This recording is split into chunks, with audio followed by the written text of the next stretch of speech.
belakang. Abdullah Sahab ditangkap polisi dari Unit 2 Subdit 3 Jatanras Polda Sumatera Selatan dari 4 laporan warga yang kebun karetnya dirusak tersangka. Pengerusakan kebun karet warga itu berlokasi di Kelurahan Pulokerto, Kecamatan Gandus, Palembang. Polisi menerangkan kebun karet dengan luas 8 hektar ditebang tersangka. Tersangka juga mengklaim lahan tersebut miliknya namun tak mampu menunjukkan bukti kepemilikan. Pengerusakan kebun warga dilakukan tersangka bersama 3 temannya menggunakan alat berat. Yang berkaitan dengan pengerusakan, perlu saya garis bawahi kepada rekan-rekan sekalian, bukan masalah tanah, namun pengerusakan tanam tumbuh.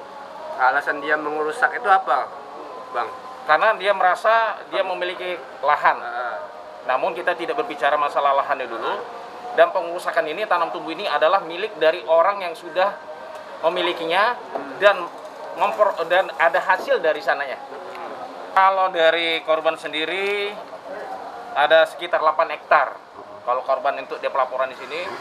Namun ada beberapa LP lain nantinya dan LP-nya masih menyusul. Sementara di Subdit Jatanras saja ada 4 LP. Kini tersangka masih menjalani pemeriksaan dan ditahan di tahanan Polda Sumatera Selatan, sementara polisi masih akan mengembangkan penangkapan 3 rekan tersangka.